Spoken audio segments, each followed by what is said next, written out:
Au nom de Dieu, le clément, le miséricordieux. Chers universitaires, chers oulémas, mesdames et messieurs à Doha, et tous ceux qui nous écoutent en direct sur l'Internet, que la paix de Dieu soit sur vous, ainsi que sa bénédiction.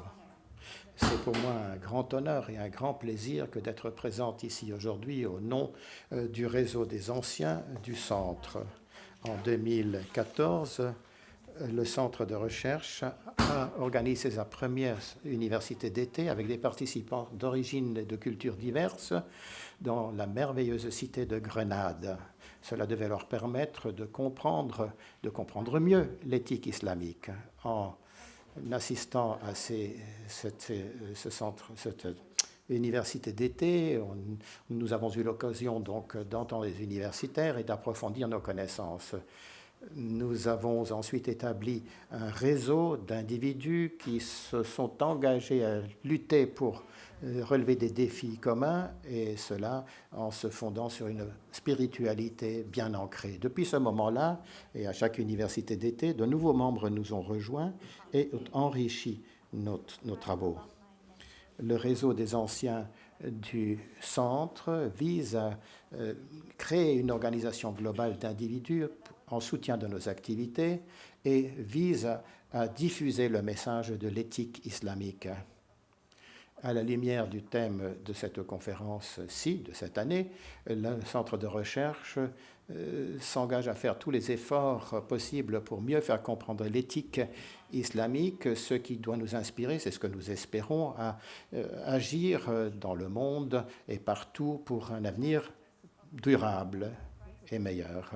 Les défis de l'environnement, la crise de l'environnement, tout cela, il faut s'en occuper à tous les niveaux, au niveau complexe de l'épistémologie sous-jacente à nos sociétés. Autre problème extrêmement urgent, celui de la justice sociale et de nos responsabilités vis-à-vis de ceux qui subissent le plus les conséquences de la crise environnementale. À cet égard, des spécialistes en études religieuses, des théologiens et d'autres ont en fait déblayé le terrain. Cela a une implication sur tout ce que l'on peut faire à l'avenir. Ils disent que les grandes religions ont un rôle fondamental dans la lutte contre les défis climatiques.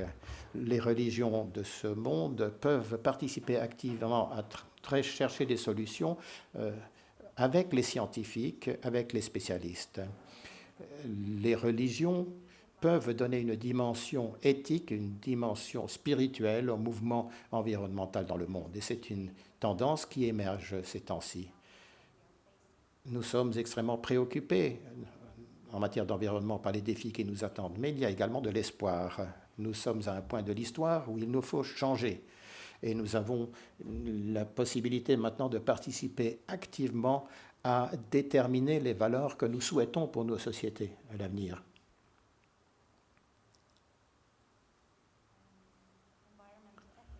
L'éthique environnementale est profondément ancrée dans la littérature des hadiths et dans la tradition islamique, et il appartient au monde maintenant d'agir. Beaucoup d'études ont néanmoins montré l'écart qu'il y a entre théorie et pratique.